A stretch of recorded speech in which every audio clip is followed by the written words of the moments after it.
Hello, everybody, and welcome to episode 54 of the Hot Path Show. I'm Johnny, and joined in by a special guest. I have Justin from Opsive here today. We're going to be talking about his asset Behavior Designer Pro, which he recently, within the past few months here, updated to be a fully dots powered and everything. So we have a lot of interesting things to talk about. So yeah, welcome in, Justin. How are you doing today? Good. Thank you for having me, Johnny. Yeah, absolutely.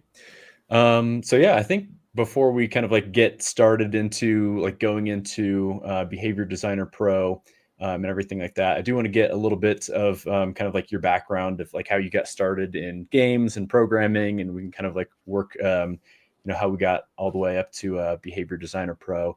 Actually, before I forget, real quick, I do just want to call out that over on the Unity Asset Store, there is the big summer sale going on right now. Still just have a few more days. I think it only is until Wednesday is when the sale actually ends. But yeah, I wanted to have Justin on here because his asset, Behavior Designer Pro, is on sale for 50% off right now as part of the sale. So I have the links down in the description if you do want to check it out. And also, just a little, plug for myself as well. My asset, Dot Survivors, where it's like a whole project made with Unity Dots. You get all the project files and a bunch of learning resources. So this is available for 50% off through the summer sale as well. So again, links down in the description for all that stuff. But yeah, so Justin, we can kind of get back to chatting about, just kind of like, I guess, how you got into the games industry and programming and like that. And yeah, I guess, how'd you get all started with this? Yeah. So how long do we have? No. As long as you want. Yeah, right. So, well, hi everyone. We've been on the Asset Store 12 or 13 years now. 2020, yeah, about 2023 or 2013, I think was when we first were on the Asset Store. And I've been programming in Unity since 2010. Okay, wow, yeah. Somewhere. It's been a while. But my major or master's degree is in computer science. I was kind of focused on graphics, and Unity was sort of starting to come out then. So started to look into Unity development, released a couple of iOS games way back forever ago. And back when you could actually charge for things. Right. And then one game did well, one game didn't do so well. Then saw this new thing called the Asset Store, and I took a couple of tools that we had used for this game and put it on the Asset Store. They were nothing tools back then, but it was so easy to make some sort of revenue on the Asset Store. And it kind of showed me, there is an actual market here. It's less kind of it's less of a hit-driven market compared to doing regular games. So released a couple of more minor assets, then decided to go all in and leave my full-time job to get into the Asset Store. And then that's when the original Behavior Designer came out. I had come up with Behavior Designer, the original version, because at the time there was one behavior tree asset on the Asset Store called React. And I had the idea of integrating behavior trees with state machines, and Playmaker was still is the big state machine asset. And that is really kind of what I think set Behavior Designer apart, was this integration with Playmaker. And then, Behavior Designer just kind of took on a life of its own. And it was version 1, I guess it's still out there and still available. That one was updated. Did a ton of updates to it. And then I think in 2018, 2019, the whole ECS thing came to be a term, and I had a prototype version of it working, but it was such in a huge beta state. And so there's no way that I was going to release that on the Asset Store. The support for it would be a nightmare. It took a couple more years for it to mature. And then it took me another year to actually do the development and figure out the right way to do this whole behavior trees using dots kind of mentality. And then we released Behavior Designer Pro earlier this year. And it's gotten to a pretty good state now.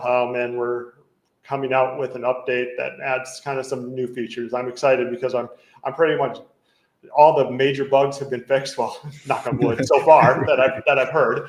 But when you first release an asset, you're doing like an update every week just to fix everything that's been recorded, and we're past that stage at least. I've been actually able to work on some new features, which has been nice. Awesome. Good place to be in. Yeah, right.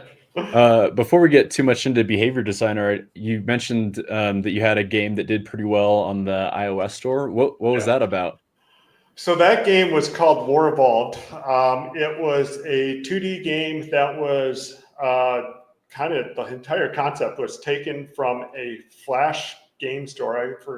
Maybe it was addictinggames.com, I think was the website and so there was a game on there. I don't even remember the name of it. That was not on iOS, and so it was basically a game where you have two bases on each side, and then you kind of manage your resources and create new enemies that it's literally just go attack the other side, just in a 1D linear environment, just walking kind straight. Like the tug of war type games. Right. And then it's called War Evolved because you evolve through time from kind of cavemen to the futuristic era. Oh, cool. And then that game did really well. I was in college back then, and it did extremely well for being in college. And there was the game was called Age of War that we kind of copied in some sense. And then there was this website called I think app a day or something like that. Free app a day. I think free app a day, because this was back when things were paid, and the theory was that if you then switch it to free and then maybe a week later you switch it back to paid, it would have risen in the charts so much that when it's back to paid you can make a bunch of money from it, which it actually kind of worked. I think I don't remember the numbers now, but I think after that it did like tens of thousands in sales just from doing that one sale, and that was in college, so that was great. That's awesome. Yeah, we got so lucky. But then on the reverse side of it, we created a game that did absolutely terrible, and the War Evolved was made using Torque, but then this other game was made using Unity, and so at least kind of got up to speed with Unity development at that time. So it was a good learning experience, not a good financial decision. So were you working with like a little bit of a team? Was this like some people you knew from college or? Yeah, well, yes, my girlfriend and I, she did the art, and now she's my wife, but yeah, so awesome. She did the art on that side of things, and then I was on the programming side of things. And then it was just the two of us. And now with Opsive, there's the two of us, plus there's one guy, Santiago, who is working on the inventory system for us. So we're a small little company. Awesome. So it sounds like behavior designer came along fairly early on as far as like things that you were shipping on the asset store, right? Yeah, behavior designer was early 2014. We released a couple of shader assets, which now I laugh because I am not a shader person at all. I would not trust any of my shader code. That was back then when the asset store actually you could release something small, and it brought in probably a few hundred a month. So it had some potential then. Now, if I released that, nobody would buy it. I would probably wouldn't even be able to keep it away for free. But it was a nice little intro. Things were easier back then. But yeah, so it was a nice little intro, and then created an infinite runner asset, a kind of a game pack type thing that included everything you needed to do an infinite runner. That was the hot thing on iOS back then. I think it was Temple Run and Subway Surfers were the two big infinite runners then. And then that is what convinced me, I should just go all in on this bigger asset, which came to be Behavior Designer. And the original version of Behavior Designer, I think it took me only like 4 months to create. I think I started it in late 2013 and then released it in February of 2014. So that was a good bang for the buck. And then just kind of kept updating it and kept evolving it as time went on. But but the integration with Playmaker was kind of the big selling point to it. And at the time, the other behavior tree asset, which is not, I don't think is on the asset store anymore. It was called React. That one wasn't receiving as major updates. And so that's kind of how Behavior Designer started to take over. Gotcha. And then so yeah, now I guess we can kind of start talking about behavior trees in general. So like, could you just maybe give a quick little definition of what they are and kind of, I guess, why you wanted to create this asset? Yeah, so behavior trees were first kind of, the concept of it came to be from Halo 2. And though Bungie at the time had developed this new kind of AI graphing technology that you could kind of drive nodes around and then you could easily change and enhance the functionality. And it came to be a behavior tree. From the technical level, behavior trees are directed acyclic graphs. It evaluates from top to bottom, left to right. And I mean, if you really wanted to boil it down, you could almost say it's just a bunch of if statements. And then just depending on what executes when, you just execute a different block. But yeah, so behavior trees are a nice visual way to kind of organize and separate your AI into small individual pieces of functionality. And then it also allows you to easily change things. So just a common example is if I wanted to, I don't know, have an agent, an enemy that it can either patrol or it can shoot. Well, patrolling should be a lower priority than shooting. Shooting should be kind of the highest thing that it wants to do is shoot the enemy, kill the enemy. And so then your patrolling would be on the right of the left of the shooting task. And then if, for example, you wanted patrolling to be higher priority than shooting, you could just kind of swap them around. So it's a nice, easy way to kind of develop your AI.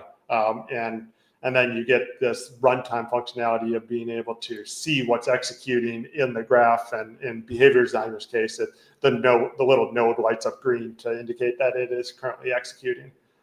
Nice. Yeah. And by the way, I just pulled up a quick little example from Behavior Designer. We'll be getting into this a little bit deeper later on, but just to kind of show people, what these look like, you can see that, it is pretty simple from a graphing perspective. You just kind of have these nodes. And again, you can kind of sequence these and rearrange these to have different emergent behaviors.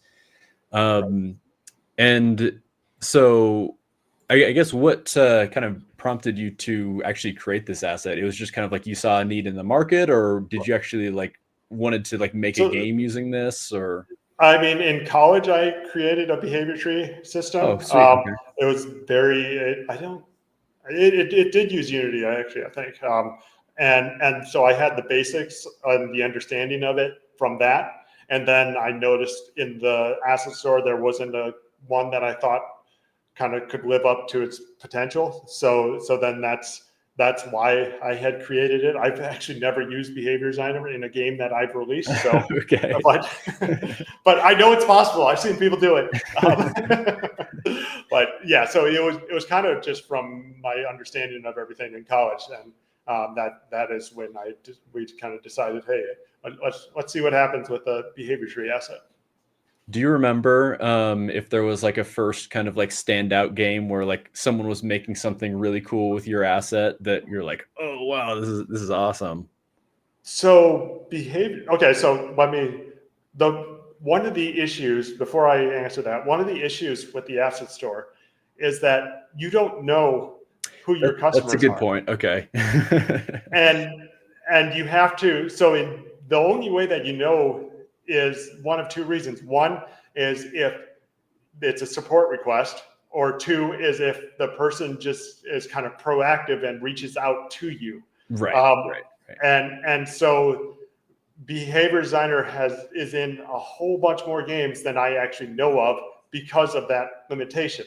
But Behavior Designer, I guess, in terms of I couldn't tell you the title of the game, but the kind of the biggest surprises that I've seen is some of the instances that it's used in non-behavior tree situations. They're using it Okay. kind of more as a graphing editor. So something that I would never expect, like controlling the UI using behavior trees. I'm like, I guess if that works for your workflow, then great. But I would have never imagined controlling a UI using a behavior tree, because I mean, it works, I guess. If they got it to work, sure. But the other case was where we've had people kind of having thousands of tasks in behavior trees. I'm like, how do you even manage all that? It's you have to be very compartmental to kind of be able to, oh no, this branch 50 nodes deep is where the issue is. And so that's kind of been a big surprise as well, is just how big these behavior trees can get, and people can still understand them. Yeah, yeah. And as I've been kind of clicking around with it, it just seems really cool about, like, it's not like visual programming. Like, you're not making everything, like putting like every single logic node in there and defining all your variables and everything. Like, you can actually still, write a bunch of code, and we'll be showing some of this later. And then you kind of just like put this all into a node and kind of like have this integrate with your graph. So you can kind of like manage things from a high level, but then you still, really have the control of like writing your own code and doing everything with that. And I think that is where it really excels. If you are a programmer, especially in the dots world, if you are a programmer and can use it and are using behavior trees, it's a great way to kind of visualize your enemy AI or your AI without kind of giving up anything. I know a lot of programmers, they would never use a Visual Studio or a visual kind of scripting type of solution, but this really isn't that, like you were saying. Yeah. Just want to hit this quick question from Mr. Awesome here regarding SteamDB. Does it have the packages listed? So I don't think SteamDB does. I know it has the ability to like detect certain technologies. So you can like see what engine it was made with. And I know like if the Unity entities package was used, it can detect that. But it doesn't like detect asset store packages. So unfortunately, that wouldn't be a way to figure out what games have been made with Behavior Designer. That would be great if it did. Right? It's like filter out and be like, right. This like Call of Duty is made with. Right. Yeah. I mean, behavior. I don't think I can say the name of the company, but the Behavior Designer itself has been used by some huge companies that I would never have expected to be actually using it, and that is great. But okay, now I can't advertise that. Has there been any like common themes as far as like genres of games that people typically like to use it with? I mean, I guess you're kind of shooter games are a great example. Just I guess that's kind of the original origin of behavior trees are in shooters with Halo 2. So that I see a lot of behavior trees being used for that. But then also there's some like just using it for like city game where agents are having to walk around and stuff like that. Maybe they're, instead of just patrolling a different city block, they're idling or talking or kind of following you around or something like that, kind of being like a friendly AI too. So shooters by far though. Interesting. Makes sense though. And then so I guess kind of getting into some of the performance aspects of this, like kind of with the original Behavior Designer that was like, fully game object and mono behavior based and all that. Were you starting to see performance limitations, especially when people were having more and more of these agents and behavior trees and everything? So a lot of the times the issue, so the original version of Behavior Designer, when it traverses the tree, it uses kind of, I like to say, like a light data-oriented design methodology where it's not the true kind of dots going all in, but it does a great version for what it was at the time of traversing the tree as efficiently as it could. So generally the issue was not with actually traversing the tree. The issue is more with the logic that is being run by the individual tasks once it's determined that this specific task should run. Yeah. And so a lot of the cases you could have, I don't know, 50 or 100 behavior trees, and that would be okay. That would be fine with the original version of Behavior Designer. But then you start to run into animation issues, IK issues, and you have to do different culling and all that type of stuff, and where it's not directly related to the behavior tree traversal. The thing with this dots version is that even though you may not have thousands of agents on the screen at once, even if you have 10 agents that are running behavior trees, it's still going to be a whole lot more efficient than the original version of Behavior Designer, so that you can then spend that time on something else. Right. So I guess that kind of goes back to, again, the fact that this is not like a visual scripting language, but it's like running the code that you wrote. So that's kind of where you're running into the limitations, is like that actually like the actual code that you wrote that's running. Right, exactly. Where, I mean, if you do a game object.5 on 100 entities or 100 game objects, you're going to run every single frame. You're going to run into issues. Or a common one is if you're logging output to the console. Yeah, no matter how fast the traversal it's going to be, you're going to run into issues. Makes sense. And then, yeah, I guess to kind of start to talk about that like transition to dots, I guess kind of how was that whole process for you? It seems like quite a big undertaking to, kind of convert everything over to be all ECS based. But I guess let's kind of talk about that a little bit. Yeah. So so the process started by creating a new project. There is no code from the original version of Behavior Designer in Behavior Designer Pro. Everything was completely rewritten from scratch, just because at that point it had been, I guess 2019 was when I had started this to see if it was possible. At that time, it had been 6 years since the original version of Behavior Designer came out. And with that, I mean, Asset Store users and users in general, they really know how to hit the system in different ways you didn't expect. So there were a lot of learnings over those years. You learned a lot along the way. Yes, and yes. Did it feel good to like start over with a new project? Oh, it felt great. But it was also, right. Yeah, it felt great. But then it was like, oh, there is so much work. Because at that time, I mean, there was not a good kind of visual graphing asset. There was the graph view, which I think is still experimental in Unity.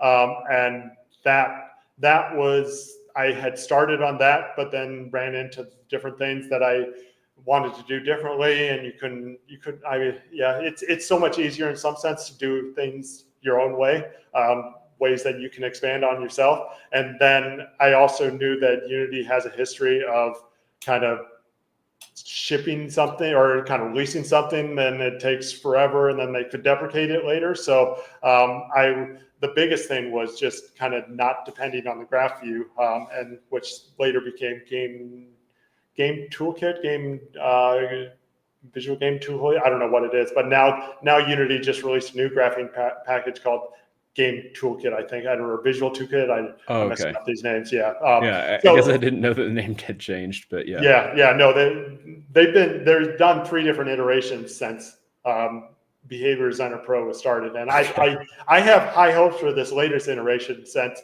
it is going to be used by their shader tool, and then it's also going.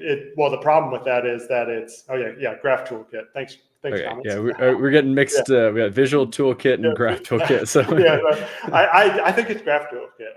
There's graph in it, but maybe it's Visual Graph Toolkit. Whatever. But that is Unity 6.2. So Behavior Designer Pro works on 2022.3, and I wanted to make sure that we could support as old as possible, and this Visual Graph Toolkit, whatever it is named, was also not out at the time. So that is where a lot of my time went initially, and then it was also kind of figuring out how to stop. Were you trying to use like an earlier version of that graph? Yeah, I tried to use GraphView. I spent a little bit of time on trying to expand the graph view, which was experimental then, and it still is, and they haven't kind of expanded on that at all, which I think they'll probably end up deprecating eventually now that they have this new graph toolkit thing. But I was working on that first. And then the big thing with Behavior Designer is that I wanted it to, or Behavior Designer Pro, I wanted it to be able to work with both game objects and entities. And so then there was kind of figuring out the right way to work with that, since I think most users in Behavior Designer are using the game object version, and there was no way I was going to give up the game object version just in favor of entities. So I also want to give a shout out to a user named Most Hated. We were collaborating some, and he was helping me kind of come up with a good way to create this dual hybrid approach of being able to use both game objects and entities. And this was before I had a lot of ECS experience. Nice. That's awesome. And I guess from a user perspective, like if you're just using game objects, how different is the original Behavior Designer from the Behavior Designer Pro? So Behavior Designer Pro is actually far easier to use. The reason on that is with the original version of Behavior Designer, the tasks that were created for it. So I think in the marketing material, we say hundreds of tasks or something like that in the original version of Behavior Designer. And all those hundreds of tasks just basically connect with the Unity API. So I don't know, like animator.useRootMotion or whatever the callback is. I created a specific task for that one Boolean toggle. Whereas now in Behavior Designer, or there in the original version of Behavior Designer, there's also a set of reflection tasks. But as everyone knows, reflection is slow. So I tend not to say to use that in the original version of Behavior Designer. But now in the Pro version, we kind of take a different approach on creating these delegates and using the entire code base of that is in your project. So I don't have to create any manual tasks for this one specific API call. And it's almost just as fast as calling it natively. So the workflow is actually easier for people who do not know how to program with Behavior Designer Pro, just because they can basically the entire Unity API or whatever assets you have imported is already included in it. And it's both good and bad. The bad part about it is that I can't say, oh, Behavior Designer is integrated with these 20 assets, because it's basically already integrated through these specific tasks. So it doesn't help on the marketing side of things, but it is more powerful in terms of allowing you to do more things. Gotcha. We got a good technical question here from Wayne Games. So does it mean you don't have a dependency on entities, or that you have an entity packing every game object? I'm assuming it means backing every game object. There is an entity backing every game object. You do need the entities package installed, the behavior traversal, and kind of their reevaluation, taking a step back, the main functionality of the behavior tree outside of your individual tasks, all that is driven by dots. And so you do need entities, but you don't even need to know that you're using it, which is nice. That's great. And a question here from Mr. Awesome. Do you have any LLM nodes in your graphs? That would make for a great integration, but no, we do not. All right. Well, yeah, I guess, do we want to get into kind of sharing your screen here and just kind of showing off some of the interactions and how you can kind of set things up and everything? Yeah. Let's go. Awesome. I got your screen up here. All right. So I'm going to start with the ECS sample scene. In Behavior Designer, we have, I don't know, probably about 15 different sample scenes showing. Yeah, I saw you had a bunch. Yeah, which is great, because I can. It's also, it's great for testing, because I can see if things are working. But the entity scene is a great example for this show. Let me go ahead and hide this UI since it's huge with this. But one of the things that I say is let me just go ahead and enable the canvas.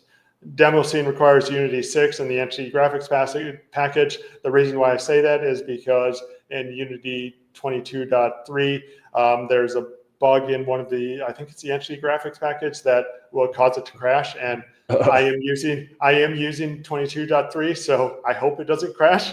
This is what I primarily develop on. So just with that saying, I ran this a few times and I don't think it will. I know what will trigger the crash, but I'm not going to hit that button. But if you use Unity 6 and the updated graphics package, it will work. But in this example, we have a turret that is baked into the scene, and then we have these little these little drones that are just swarming around the entity or swarming around the turret, and then there's, I don't know, a few thousand of them, and then they will kind of eventually randomly decide to go kind of kamikaze into the turret. So yeah, in this example, we obviously kind of the particle system, it gets exposed on the game object side of things. But if we go look at the inspector for the entity, we'll be able to see all the different entities that are created for these little drones that are swarming around. Sweet. And then if I go ahead and click on one of those drones, we can actually look at its behavior tree. Let's see, where do I have that? I think they're in the sub scene. I was poking around in this one earlier. Thank you. Oh yeah, spawner. Okay. Yeah. Now I remember what I did. There we go. Okay. Please don't crash. Please don't crash. Okay, there we go. All right, so let's go ahead and open up. So here's the little entity and its behavior tree. I think it's a fairly simple behavior tree. Oh yeah, this is the one that you had up. Yep. But if the task has this little green outline around it, that means that this task is ECS based, and it will basically run its logic extremely quick. If you do not have an ECS based task, let me just log. Let's do log. It will not have the little green outline, so that's an easy way to be able to tell. But in this example, we have this, I don't know what it is, 9 node tree where, remember, behavior trees evaluate top to bottom, left to right. So we have the sequence task, which is, it's basically an AND, where it will run the leftmost task, and then if this leftmost task returns a status of success, it will move on to the next task. This very first task is called is turret alive. So if the turret is alive, then it will kind of run this set of logic. Selector tasks are an OR, and this first branch right here, let me go ahead and move it out a little bit. This first branch will do the actual charging into the behavior tree based on a random probability. And then it causes the damage to the turret, and then it will destroy itself. And then if this random probability does not work, or it does not return a status of success, it will move on to this swarm, which is kind of in some sense the default behavior, where it will just kind of do circles around the agent or around the turret. One thing that was from, I think, the Unreal Engine, they expanded on behavior trees called observer aborts in Unreal. In Behavior Designer, it's called conditional aborts. And what that does is it allows you to reevaluate different tasks when based on a set of conditions. So the original standard behavior tree implementation, it reevaluates the entire tree every single frame or every single tick in order to determine which node should currently run. Well, obviously that's not very efficient. So there's these conditional aborts that allow you to rerun specific conditional tasks in this case to say, oh, I only want this is turret alive task to run when in this case, this branch is active just because of this specific abort type. Whereas this is a different, so this is a self abort type. This is a lower priority abort type. And the lower priority will reevaluate when a task that is lower priority to the current branch is executing. So this task will rerun random probability when swarm is active. Whereas this is turret alive will keep reevaluating for as long as any task within this selector branch is active. And that's kind of a nice, efficient way to be able to reevaluate your logic without having to traverse the entire tree every single frame. Okay. So it's really just like an efficiency thing where you say, like, I know, this is kind of like the path that is going to be evaluating most of the time. I can kind of like gear things to like kind of do that more often. Right, exactly. And it's completely, instead of saying, okay, so let's say that we're currently swarming around the turret. Well, we could rerun the entire behavior tree every single frame. So, okay, is turret alive? No, or yes. Yeah. Then we move on to this next one. Well, random probability is still returning failure. So we're not going to run this branch. So then we're back in swarm anyway. So instead of doing all that, we can instead just run this is turret alive and then random probability in this case, just because you know that those are the two conditions that you care about for when swarm is currently active. Okay. Nice. Yeah. So that is the swarming branch, and then the turret also has its own behavior tree. And let's see, I think I put it on the actual. Yeah. Okay. So this behavior tree is, I guess it's a little bit more complicated, and it doesn't include any conditional aborts.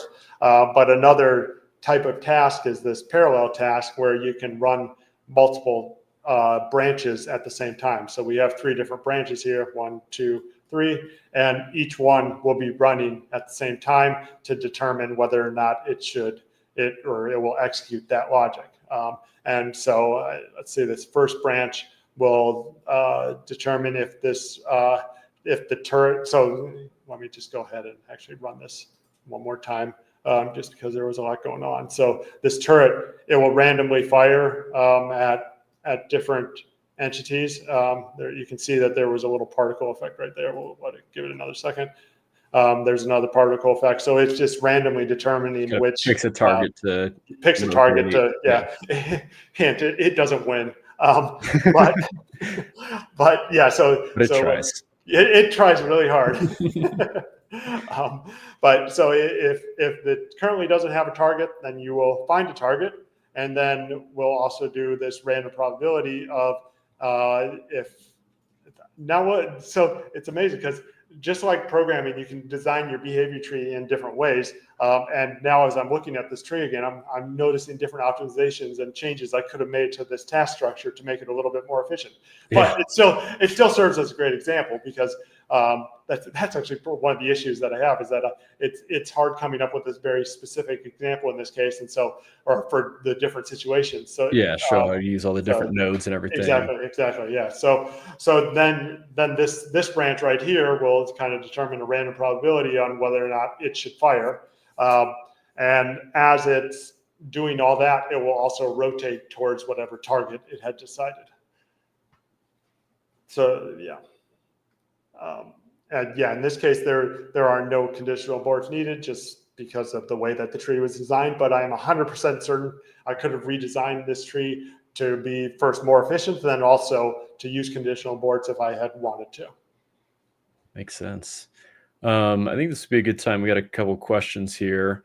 So this mixes behavior and state so that once a choice is made, only a subset of nodes are evaluated. So I suppose that would be kind of like part of the conditional abort, right? Yeah, that's correct. Yes. I think, how can I expand on that? But the answer is yes. Sounds good to me. Another one here. How are the nodes evaluated? Do they run on jobs? If so, is each node represented by component data, or perhaps are they burst compiled methods? That's actually a great segue. Yeah. The answer is they are. Do they run on jobs? Yes. They are burst compiled. And I guess this is for the ECS tasks. For the non-ECS tasks, obviously you can't run parallel jobs and call, I don't know, game object set enabled, because Unity will throw an error. So, so for the ECS tasks, they are pretty much, it gives you a lot of flexibility in how you want to design it. Most of these examples that I have does use the job system, but in some cases it doesn't necessarily make sense to use the job system. And so they do not use the job system. Actually, so just let me go ahead and open up let me go ahead and open up one of these. Let's see, let's open up. It's been a while since I actually looked at this code, so let's go ahead and go through it though. See what we come up with. So this is new in version 2.1 that should be released. I'm thinking I'll be able to release it on the Asset Store on Monday. But in the original version of Behavior Designer, there was a lot of boilerplate code for the behavior tree tasks, and this boilerplate code is what I call the authoring task, where this is the visual representation task that you see within the behavior tree. This logic is a lot simpler than what it used to be. Just kind of as a quick example. So all this code this block of code up to line 98, that is what you used to have to do for each task. Wow, okay. So it was a lot more than whatever we have now up to line 36, where you now just need to define kind of your own systems and components. But the behavior tree, actually, let me go ahead and show the system hierarchy, because I think that would be a good way to explain what's going on. And then we could also look at the entity hierarchy, but let's see, window, entities, systems. All right, so in here we have this behavior tree system group, where this is where all the systems within Behavior Designer exist. And then there's this before traversal system group, where this is where the conditional aborts system works, basically. And so before the behavior tree is evaluated, we run this reevaluate system to determine if a task, I think this determines if a task needs to be reevaluated. And it can get that through the system provided by each of the individual tasks. So this goes back to the entity behavior tree that I showed first, but there were 3 different tasks that are being reevaluated, and you can define your own system for the reevaluation. And then once it determines that a system or that a task needs to be interrupted through this conditional abort system, we have another group that actually does the interruption and kind of cleans everything up. I don't think, in this case, most users will not need to use this system group, because this is kind of more on the behavior tree traversal side of things. The sequence and selector task, you can use it if you want to, but the sequence and selector tasks do use it in order to kind of reset the data so that it's correct when the task goes back to where it was previously at. That was a terrible explanation of it. Let me get the tree up. So in this case, let's see. So in this case, let's say that you have your swarm task is currently active, but then your random probability says, oh, I need to interrupt because I want this branch to play. That we have systems that will kind of do the interrupt and set the current index within the behavior tree, but then this sequence task in this case needs to know this selector task needs to know that there was an interrupt so that it can have its active child be the sequence task. So it kind of just resets the systems properly for these aborts. And then once you get past the system group or the interrupts, we have the actual traversal. And so this is where all the systems exist for your individual task. And then after that, we have this evaluation and determine the evaluation system. And this kind of determines which task should execute next. And it kind of sets the correct active state. And at the end of all that, we will do a little bit of cleanup. So I know I just went through a lot, but let me. Now, just real quick, are all Yeah. those systems ordered like based off of like where you place them in the actual behavior tree? So that was one of the tricky parts, because if we look at this, if we look at this tree, we can see, oh yeah, okay, so it's currently running, and right now whatever tasks are active are highlighted in green. Cool. But so one of the tricky things is, I mean, yeah, ECS, you normally want to have everything laid out so it's very sequential. You know the order of things and all that type of stuff. Well, Right. with behavior trees, you're not necessarily going to know the order of things, and then there could be multiple places where you want, where like the first tick or the first set, you want like this has target task runs, but then there's another has target task that should be run Right. slightly That makes a later, lot of, but yeah. still within the same frame. So you can't depend on the system order, basically. Okay. And instead, what you have to do, one of the reasons for this group is that group that entire group needs to be reevaluated based on needs to be rerun based off of the kind of what the current state of the behavior tree is.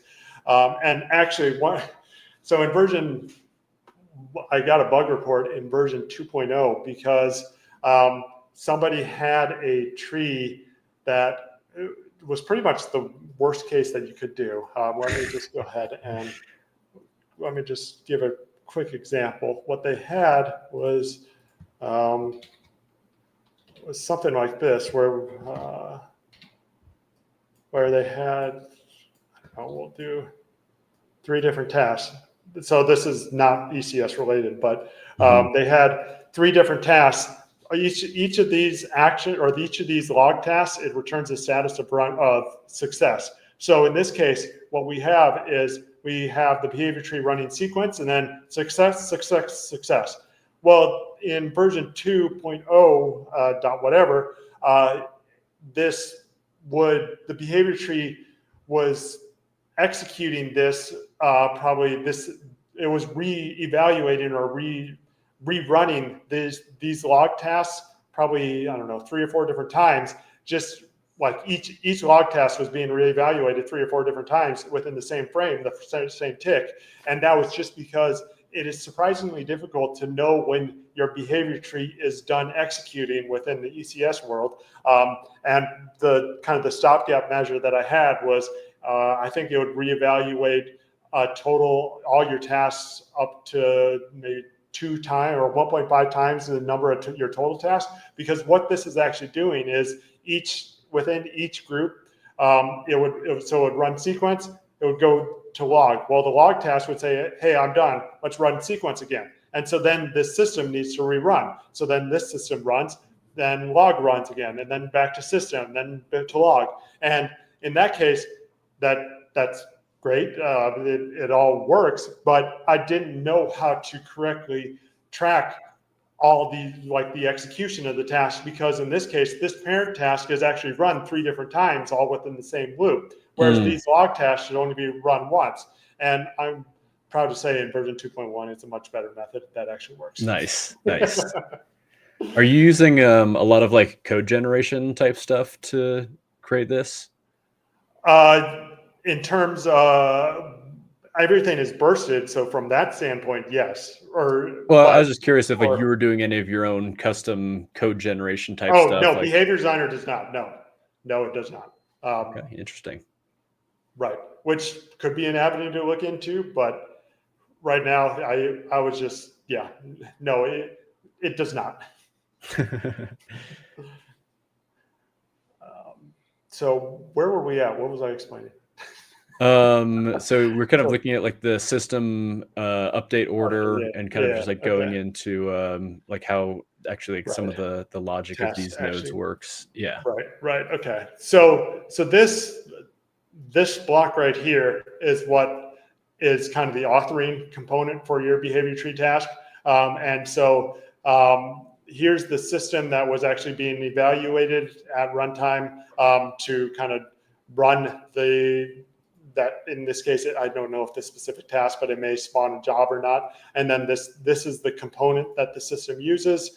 And This, then just real quick yeah, to interrupt here, just to confirm, like these are your own custom systems right. and components that you created, right? And you're just kind of like um, just like putting those types in there. Right. This is the structure that behavior designer requires for your task. And then after you get done with this block, it can be pretty much whatever code you want, assuming you have these different kind of minimal systems and components. And so what is the actual like convention for you have the ECS action task? So like is it always one system and one component, or is there like different things that you can define up there? Like You can what have you can there? so in this specific one, it is one system to one component. But if, for example, you wanted to do something a little bit more advanced, you could kind of expand upon it within the. I mean, you wouldn't use this action task then. You would use your own type of task. But on the behavior design of things, it will only evaluate it only recognizes one system per task. I have not gotten a feature request to run multiple systems within a single task, or to start multiple systems within a single task, mainly because you could do that within your own system that you are creating.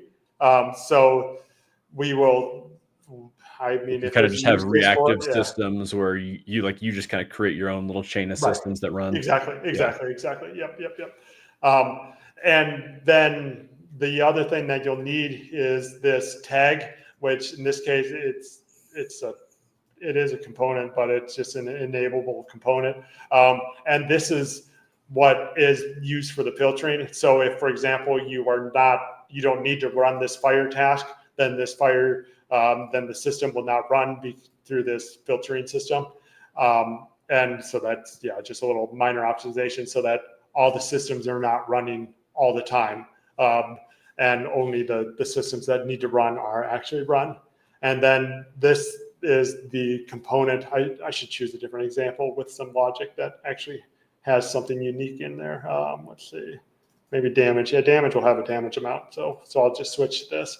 But then this damage component, this is the component that gets created to actually be run within the ECS world or used within the ECS world. And in this case, I have this custom float that defines the Yeah, and amount you're of kind damage. of like exposing that parameter, I guess, to the Right. nodes. Like you can click on it Exactly. and like set it in the editor.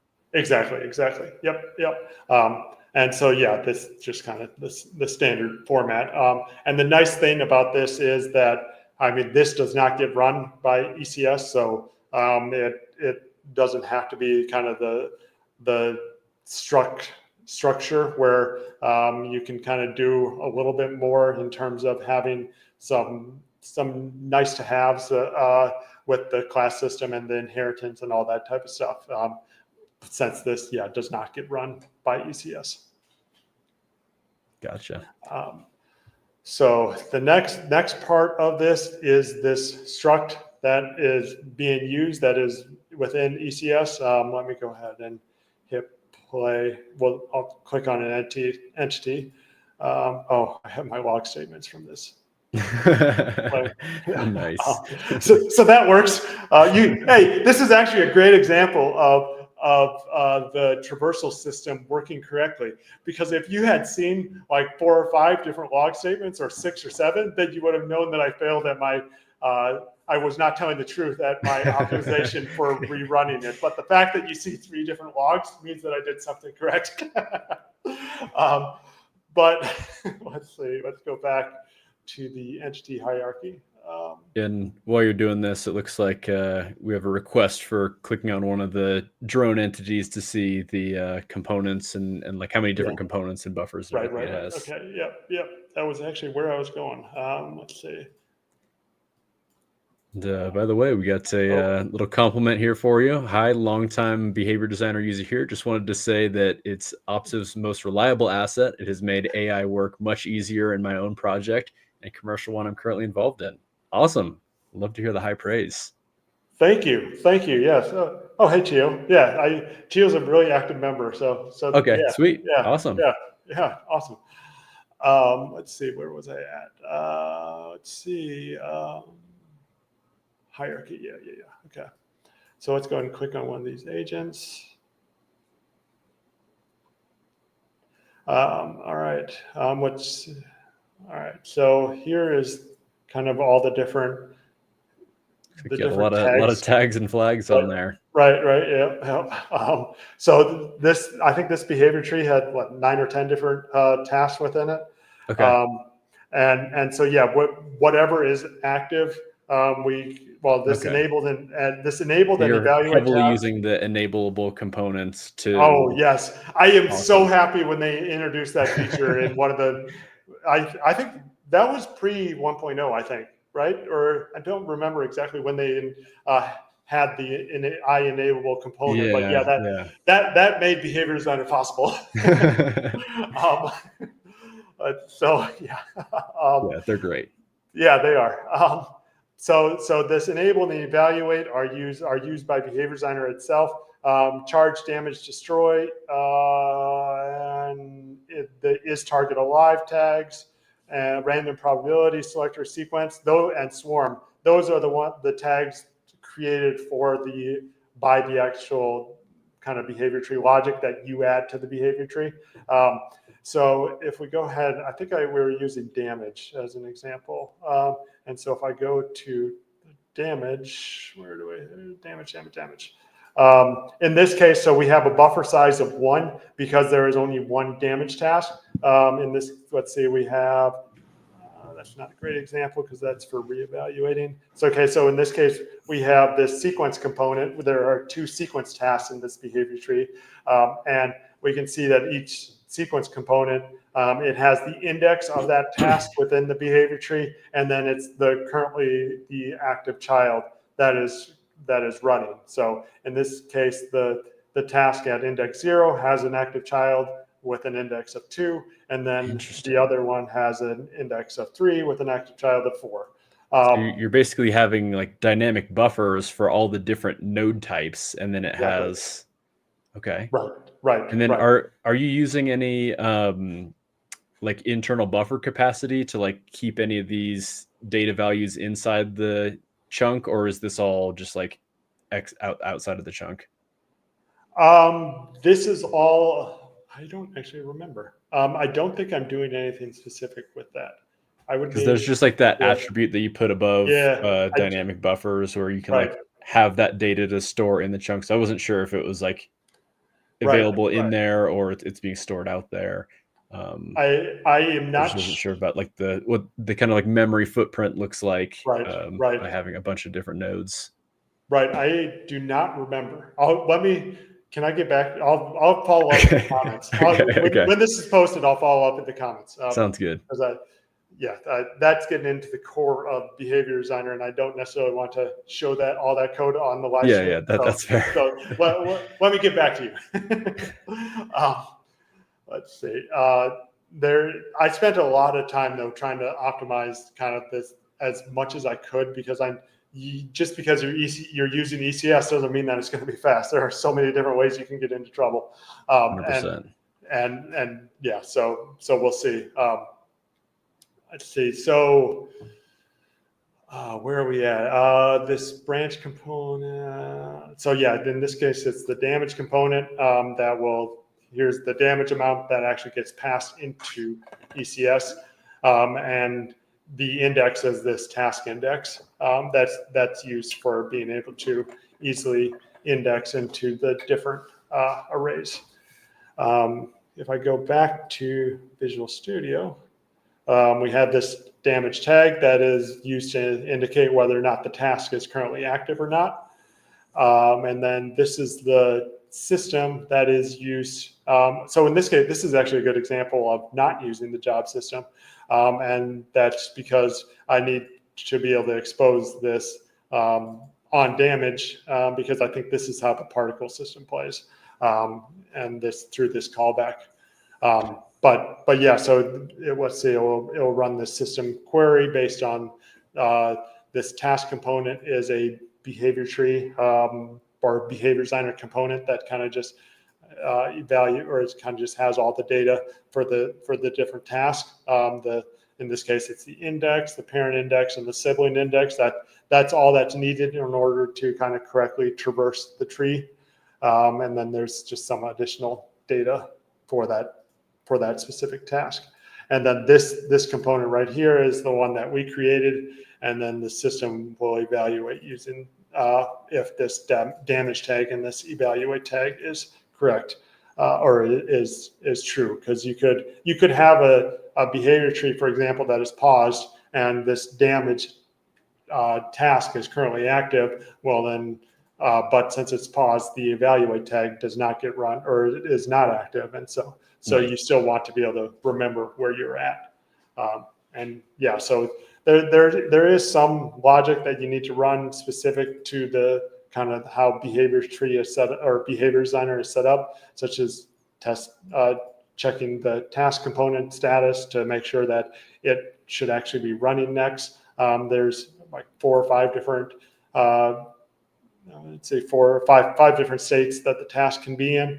And then based off of that status, it determines whether or not this specific entity code should run. And in this case, it just applies the damage to whatever has the health component. And then if the health is less than 0, it will just add a new tag to indicating that it should be destroyed, and then run this action and kind of clean up after itself here. So that's kind of what is involved with this specific task. Let's see, fire is probably pretty similar. Yeah, fire is similar. Let me see if I can. What is one that actually uses the job system?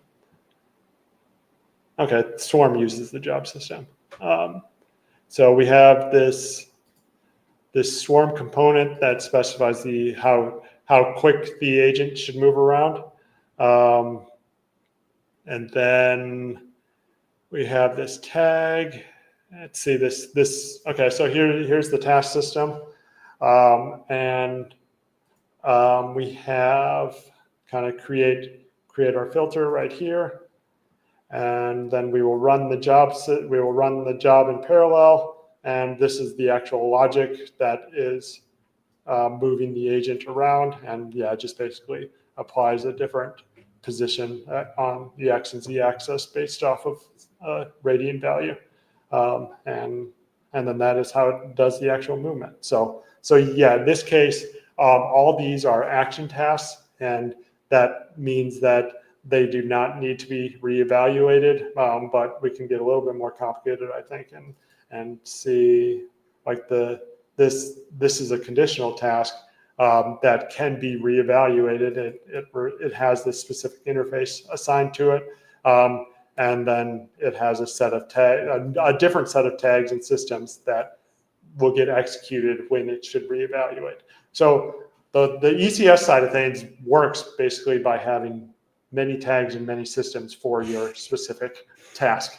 Yeah, as I was reading through your code, I saw a bunch of things that like say tag, and typically I like call a non-enableable component like empty non-enable component with a tag, but if it's enableable, I say flag to kind of differentiate. Oh, okay. I was seeing like tag, and I'm like wondering like, is there like a bunch of like structural changes going on? Like you're just constantly adding and removing components. So no, yeah, exactly. Maybe I should rename this now to version 2.2. Yeah, right. But no, yeah, that was one of the things, is to not have these structural changes, and just do the enable and disabled, which is I'm really happy Unity introduced that feature. Yeah, definitely. Had you ran into any issues with chunk capacity as far as like having too many components with a lot of data on them, or? No, I really haven't. What's the limit? Do you know? So it's 16 kilobytes per chunk, and then a chunk can Okay. have up to 128 entities. Okay. Okay. No. So far I haven't, and I haven't gotten any bug reports saying that there is an issue. But Yeah, if one it's of your something you would users, kind of have to like pay attention to. Like yeah, I right, mean, you'd have to like go into the it, archetypes window and see how big all the archetypes are right, and everything. right, and it would be very specific to that task as well. So I'm sure you could kind of reevaluate, or we could figure out a way to make it work. I'm actually curious if somebody does run into that. I'd be interested in seeing their use case. Yeah, yeah, absolutely. And just to answer this question real quick here, changing enable state, does it cause a structural change? It does not, which is one of the great things about enableable components. Right, right, exactly. But it Yeah, still and has to do a little bit of evaluation to determine if that component is enabled. So but it would be less work in total compared to having everything always enabled without the enable component. right, right. Yeah, right. Yeah. Um, let's see. I'm trying to tell you, is there anything else that you want me to specifically show on kind of on the task side of things? Um, trying to think of what would be worth else. What else needs to be shown? I mean, I would be curious to see some stuff on the game object side, but I don't know if there's anything else on the ECS side that you think would be interesting to showcase. Yeah, probably not. The nice thing, I guess, the ECS side is so much. It's so much more involved compared to the game object side. Some of this stuff I would love to be able to kind of have a generic version of it, like I do with the game object side of things. Like even something simple like um, seeking a destination using some type of pathfinding implementation. Well, right now Unity doesn't have a native ECS-based pathfinding solution, so I can't come up with a kind of a more common ECS task that everyone can use. So right now, kind of one of the things that I'm struggling with is just that since ECS is still kind of in its infancy state and it still has parts that need to be developed, it's very kind of programmer heavy, a lot more programmer heavy than I would like at this point. I would love to be able to kind of provide more out of the box on the ECS side of things. We can, like, all the tasks here, all the kind of the parent tasks um, are ECS based tasks. Right. So Yeah. like this So most of repeater, them this kind of have the sequence, green ring right? around them. Right. But a lot of these action tasks are very specific to your game. And so a lot of the I Right. don't It's, I'm I not know you're able to saying most of your users are still doing the game object exactly. stuff. So yeah, that is all. Yeah. Right. But have a feeling that as time goes on, I mean, Unity will adopt ECS more and more, and so then I'll be able to provide more ECS based tasks out of the box that actually do something. I mean, yeah, there's the sequence repeater parallel tasks that are great at what they do, but there's no action involved with them because these are just parallel parent tasks that determine when to evaluate the next task. So yeah, I would love to be able to kind of develop more that is better functionality than, for example, this random probability. If one of these tasks in this example, if one of the tasks has an actual icon for it, that means it's a task that is included with proper behavior designer, whereas these tasks that have the behavior designer logo, that logo shows if there is no icon assigned to it, and this is just from the sample scenes that we provide. So Gotcha. this is very specific to that demo scene. But I would love to be able to provide these kind of more action tasks that are ECS based, but that actually do something. How many of those kind of like built-in tasks types do you have about? We can look. Let's see. Behavior designer, runtime, tests. So here's some action tasks. Then there's some math-based tasks, list-based, Unity object-based. But most of these action tasks are not ECS-based. Wait Okay. is. The other return status, I think that is too. But a lot of the so there's a few that are, but there's not the ones that actually do something like seek or something like that. So something that is actually visual. These composite tasks are these tasks that can have multiple children, and so parallels an example, sequences an example. All of these are ECS based. Conditional kind of depends on what it's evaluating. But most of these are not ECS based. All the decorators, I think, are ECS based. So the tasks, yeah, kind of the decorate in some sense it's nice because all the tasks that really get hit hard are the ones that are ECS based, but they're also not the ones that are kind of have the pretty visuals of it actually doing something. So there's positives and negatives. But yeah. And then events are something, I guess this is just a different feature within Behavior Designer. But if, for example, you wanted to run a specific branch when a collision occurred, then you can have this separate kind of entire set of behavior tree logic for that. And this is obviously not event or ECS based either. So yeah, that's like hooked into like a mono behavior on collision enter essentially. Exactly. Yep. So yeah, I think that pretty much covers all the ECS side of things. Awesome. Yeah, let's take a look at some of the game object samples. I want to see like how it kind of compares to the ECS stuff. Right. Let's see. What's a good example? I don't know. Melee combat. Let's see. So in this example, actually, let me go ahead and hit play before I remove the UI before I actually show the behavior tree. So we have two agents that are very idle right now, but they will randomly decide if they should swing or defend or what in this case, they just keep getting hit and taking damage. But this behavior tree, I think, yeah, this is a little bit more of a behavior tree that's involved. And you can see we have a mix of ECS and non-ECS tasks, and a lot of these non-ECS tasks are the ones that actually do something.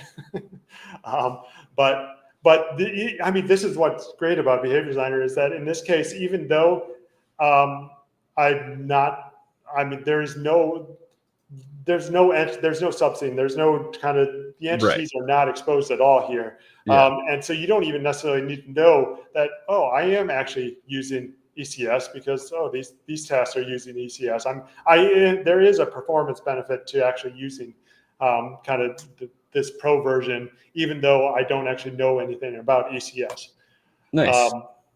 So this behavior tree is a little bit more involved, but let's see. So behavior trees evaluate top to bottom, left to right. In this case, it's gone through this part, and we have a conditional abort set up here where if the float comparison, so if this health value is equal or is less than or equal to 0, then it will set an integer on an animator, and then that plays the dying animation.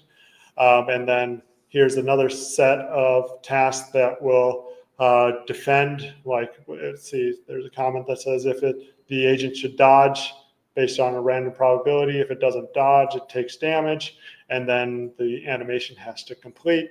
And then on the offense side of things, I think it determines if it should attack based off of a random probability, and maybe if it can attack. Yeah, so there's a bool set up there. And then it will send an event to the other behavior tree saying, hey, there was an attack occurring. Then should we play a special attack? Should we play a regular attack? Then we'll let the animation complete and kind of reset our state. So in this case, it's a little bit more of an involved behavior tree. And one of the nice things about kind of the game object state or task is that you can have multiple pieces of logic within the same task itself, which is kind of a nice organization thing. I could have, in this case, there are five different tasks here. I could just lay them out in sequence from left to right, or I could just stack everything in this one node. Nice. There are definitely more features on the game object side of things, mainly because that is where most users are using it. But I'm looking forward to getting more ECS users so that I can see all those use cases and figure out what to develop for it. Heck yeah. Heck yeah. I'm sure I know I have a lot of ECS users who watch this channel. So Right. Yep. So by the way, real quick before you close out of this, so with this, you're pretty much like everything in here is like built into Behavior Designer. You're not necessarily like building any custom scripts. It's just like all these things are kind of like defined. So this is like almost a little bit closer to a strictly visual scripting approach. In this, so I think mostly yes. So I'm trying to see if there's any custom tasks that are specific to the sample scene. No. So yeah, in this case, yeah, this is more kind of, I guess, the visual scripting side of things, because this example, this is actually a really good example in that this set integer, this task, it does not exist. There is no set integer class that I created.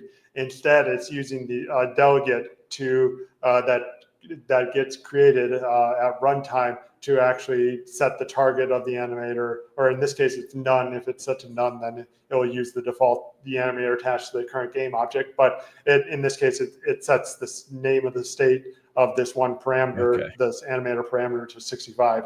And you're right. In this case, there are no custom tasks that I created specifically for this demo scene. When you say that, I want to now bring up a task or a demo scene that actually has some custom tasks. And okay, yeah, conditional aborts are a great one. Yeah, curious to see just how those are all defined and everything too. Right. Yeah, let's see. It's going to be a huge difference from the ECS side. But let me go ahead and just show what this task is doing, or what this behavior tree is doing. So if I click on this agent one, and we'll go to the behavior tree, it's a pretty simple behavior tree where we're using conditional aborts to reevaluate this can see object task. And in this case, we're just determining if this capsule can see the cube. As soon as the capsule can see the cube, then this conditional abort is going to trigger, and then it will start running the seek task. And as soon as seek finishes and it kind of gets towards the cube, the behavior tree ends. So in this case, there are two custom tasks created specifically for this example. And let's go ahead and hit seek or see what seek looks like, because I know seek is a little bit simpler compared to can see object. But yeah, so it's very similar to kind of the mono behavior callback system, where you have an awake, you have a start, you have an update, and you have an end. And in this, that's all that there is to it. So this is the entire task, and I probably could have reduced it some too. But yes, so there's a lot of white space. But so it's a lot simpler compared to the ECS task, where you don't cool. So need it's to like know anything about it. Yeah, just pretty much similar to defining like a mono behavior. Right, exactly. Yep. So, and let's see. Yeah, and then there's some attributes you can use to kind of make it easier to find within the task add window. But yeah, so it's extremely easy in that regard. Then if I look at can see object, let's see, there's a few more variables to determine whether or not it can actually be seen. But the main part of this within sight that just kind of runs this logic to determine if the task is, or if the target is within sight. Gotcha. And then it'll return a success or failure based off of that. And this same logic, same logic gets run for both the regular, like as the behavior tree is being traversed, and then also by conditional aborts. I was going to say, with the conditional aborts, like that on update is not like guaranteed to run every single frame, right? So in this case, as soon as when the conditional abort is actually being evaluated, it's this on update that will run. I could also do, what do I call test status on reevaluate update. And if you wanted to run kind of a specific set of logic for your conditional aborts, then you could return that. But the default is this on reevaluate update, then just kind of goes to the regular on update if you don't have on reevaluate update defined. Gotcha. Got a couple interesting questions here. Do you have any emergent behavior examples, interaction between maybe multiple graphs? Interaction between, like so, if you you kind of like define a few graphs of different logic and then like having the interactions of those, like some other things that you didn't necessarily explicitly define kind of happen. So in term, so can give the example again? Because what you were thinking, I'm thinking maybe if you had just maybe multiple graphs either on one object or multiple objects, and like you're kind of like specifically defining those. Is there any kind of like unexpected things that might happen that you didn't like specifically program into the app?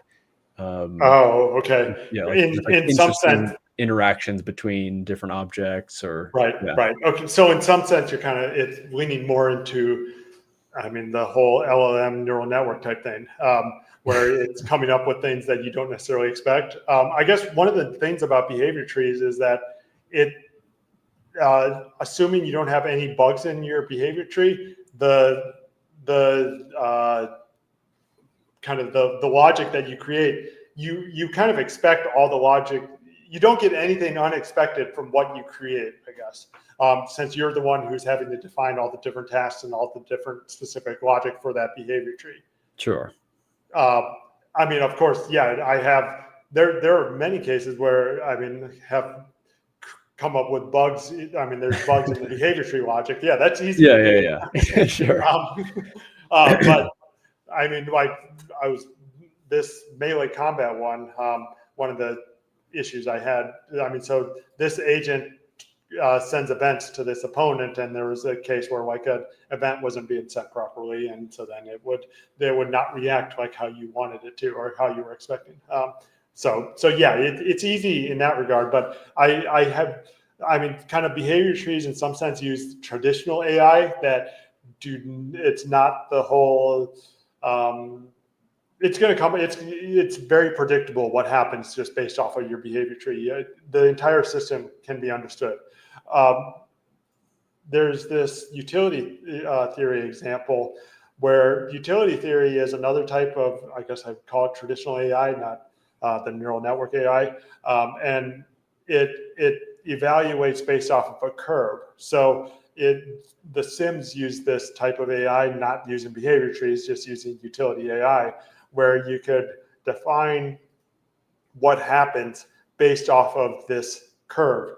And so let's say that as I'm kind of going around, or as I'm progressing in time, I'm getting hungrier, I need to work some, and then I also need to sleep. Well, utility theory will use a curve, basically a function, to determine which branch should run at that time.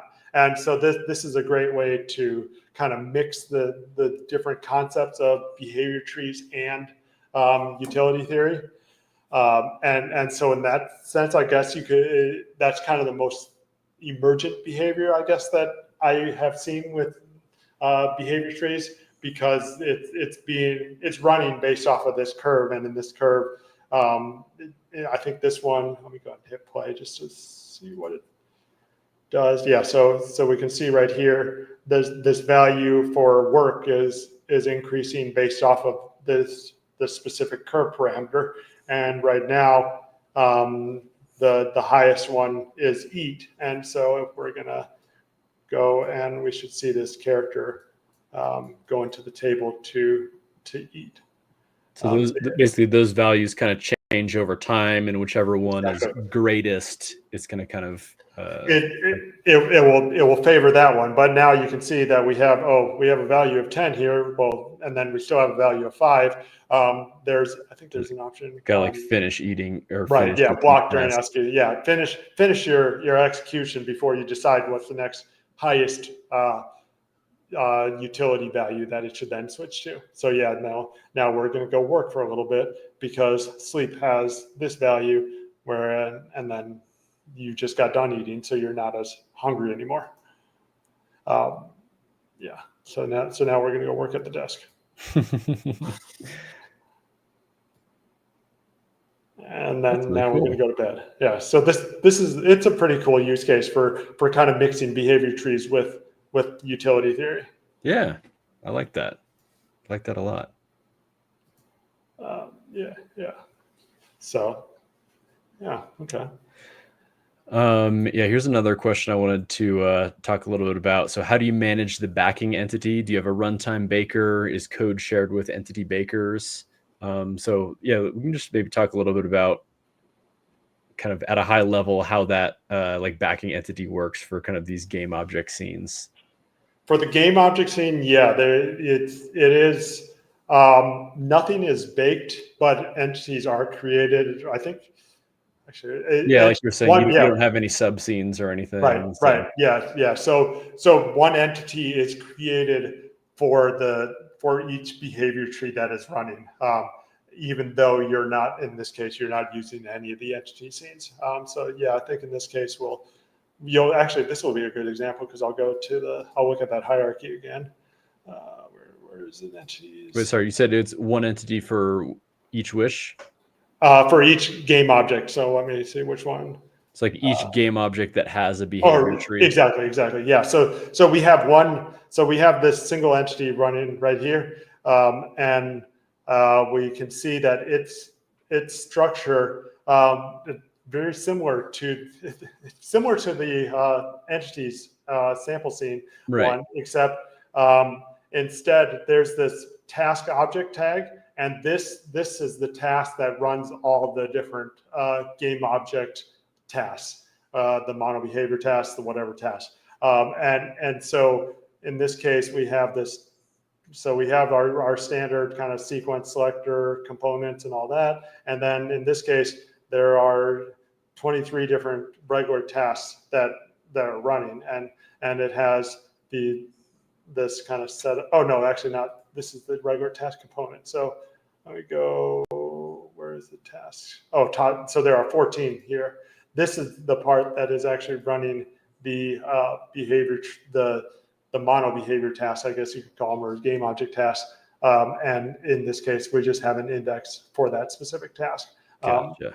And yeah, so there's just one entity created that then runs it. And so, yeah, I was seeing it doesn't look like it has any like transform components. So this is all really just associated with the behavior tree. Exactly. Right? Exactly. Right. So it's not like following the game object around through the world or anything. No, it's not. Now, and yeah, go ahead. If you were to have like multiple behavior trees on one game object, two entities would be created. Two entities, X number of entities for X number of behavior trees. Gotcha. Sweet. Yeah. Yep. I'm trying to think. Yeah, if there's any other cool examples of things that you would want to showcase. Yeah. So kind of a common functionality, actually.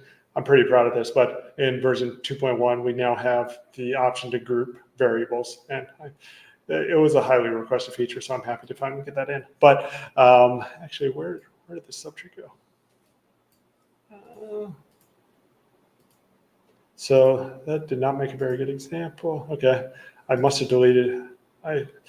I'll look at my source control. I must have deleted that subtree somehow. Okay, great example.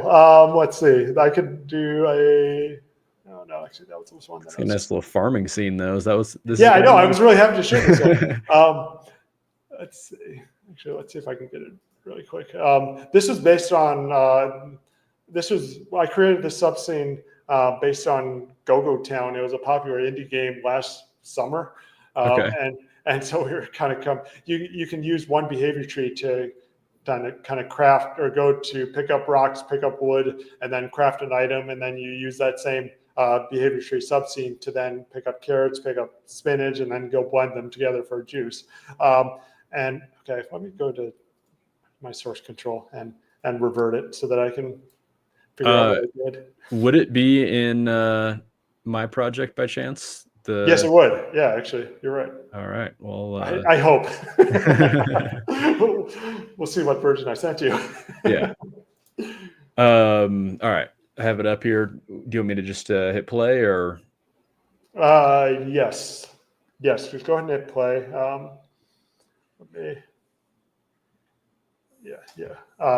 And go to the behavior tree itself. Let's see. Click on. Actually, it should not have hit play. The classic segments of the Hot Path show, reloading domain. Right. And actually, while you're doing that, I'm going to revert stuff to. So do you want me to just exit play mode? Yeah, exit play mode, yeah. And then click on the Atlas game object. Let's see. Yeah, I think you. And then go to the behavior tree. Yep. Let's see if it exists there. Oh, I sent you a bad version. Okay. Oh, okay. Well, this is actually a great example. I mean, actually, let's switch back to my screen. I'll show a different one. It will show a similar concept. Yeah, we need Danny, our favorite Unity employee, to improve the speed of the editor here. Right. Let's see if this one will work. Open it up. Okay, good. We have some. We have a sample scene, I think. Well, what you can do is, in this case, let me explain the setup of the scene. Is we have this agent right here. He's training for a boxing match, and he needs to lift some weights and then punch a bag in order to increase his strength and speed, I think is what we call it. And so he first runs a behavior tree that will basically just alternate between the dumbbells and the heavy bag. And then it will increase this one value for two different values for strength and speed. And then once he's ready to fight, you'll hit a fight button, and then you'll fight this existing agent. And this fighting, I think it's very similar to that melee combat scene that I showed with the swords and the shields, where it's just, you basically just trade. It's based off of a random probability. Rock, paper, scissors type thing almost. I'm a little bit more advanced than that because you had some strength and speed, but yes, basically. Yeah. Okay. But the big thing that I wanted to show, the purpose of that sample scene is this part right here, where you can use basically scriptable objects to determine what trees should be active. So in this case, it's going to start with this very first behavior tree that is called, and then you can basically, in some sense, reset the behavior tree based off of the selector or this subtree reference selector to then have it select this fight. And then a different behavior tree will run. And then you can also kind of override these variables within the specific subtree to be able to kind of give each subtree its own little functionality. So if I go ahead and hit play, we'll see that, we got an error. It did not. I am not doing too well with these subtree demos. This will be fixed before we release on Monday. Well, yeah. You got a long weekend ahead of you. Yeah, right. I mean, 2 or 3 full days. All right. So great demo. But let's see, does it? So just to kind of clarify what you're doing here is, like, you have one behavior tree that's on this entity, and then like it can kind of select either one or the other of kind of like some sub behavior trees. Right, based off of an index. So we have this subtree reference task that just basically contains the array of subtrees, and then this method evaluate subtrees will run, and we have to return the subtree that we want to actually run. And then in theory, assuming things were working correctly, it would then load up that subtree instead. And so we can like go into the subtree and say, okay, this is a little bit more of a complicated one, but this is the fighting subtree. And sweet. then in theory, this would actually play. And then, okay, so here's another example of a set of custom tasks. Equip on equip item will is just another task that I think will basically, I think, set the game object state. To set active or not.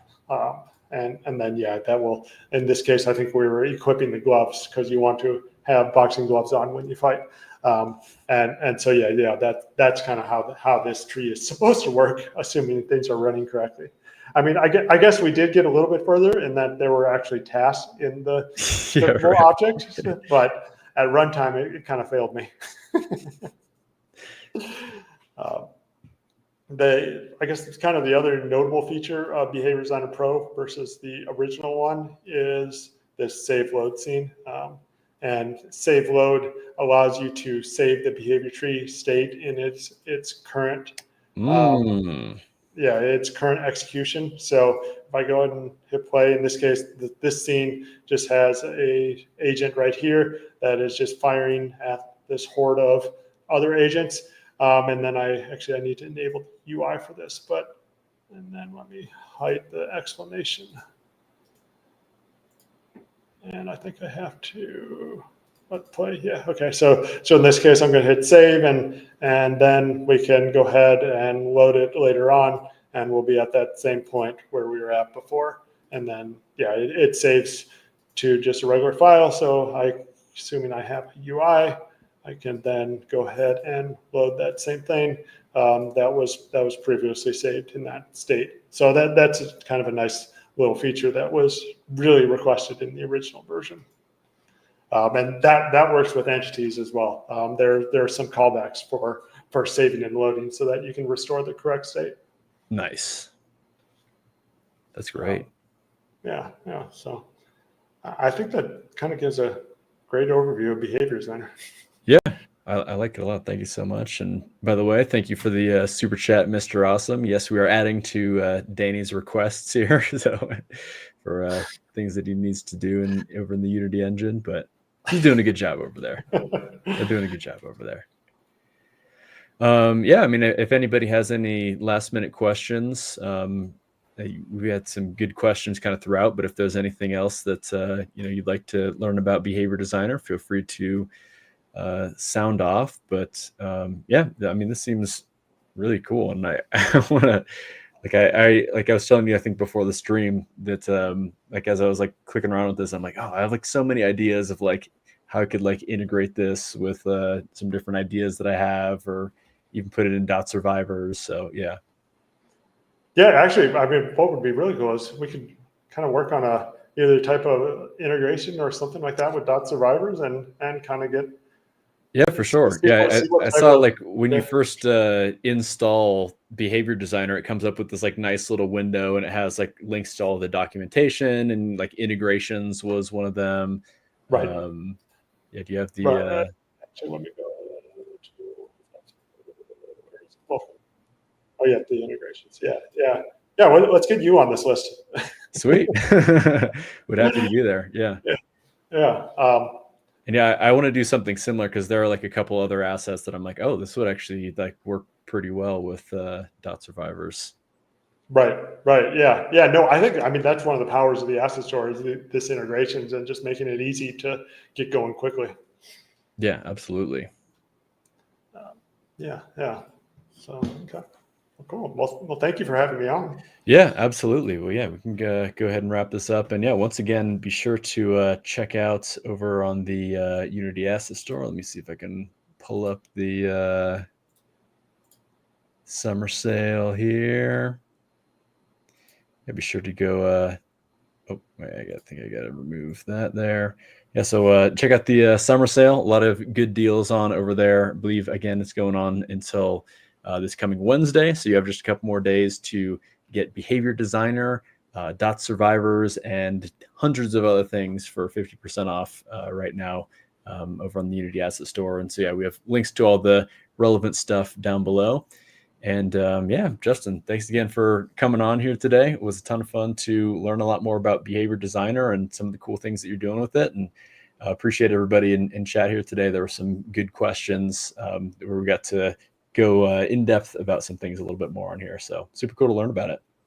Yeah, no, and thank you. Well, yeah, thanks for having me on, but also any users who have been watching this, and if you do end up using Behavior Designer and creating some ECS tasks and notice some type of limitation or notice something that can be improved, definitely let me know. I've gotten a ton of feedback on the game object side of things, but yeah, ECS is limiting, or I've gotten a lot less feedback on that side of things. So I'd love to do whatever improvements I can to make your experience with it better. Yeah, absolutely. Yeah. Again, I just want to integrate it with some ECS projects and just kind of get into things and see how well it does, and hopefully offer you some improvements, or maybe it doesn't need improvements and it's all perfect. Yeah, right. Yeah, that's perfect. The perfect customer is the one who never contacts you, but also then tells you the game that they released using your asset. Right. But no, I mean, yeah, ECS is kind of, I'm looking forward to Unity really kind of hitting the ball running and getting all their systems converted over to it, because then we can really do a lot with it. Sweet. It looks like Simon's going to give it a shot for Mini Meowcraft. All right, let's go. I don't think I knew that was the name of your game, but Mini Meowcraft, that's cute. All right. Well, yeah, we can wrap it up here. Thanks again, everybody. Take care. Have a fantastic weekend, and we'll see you later.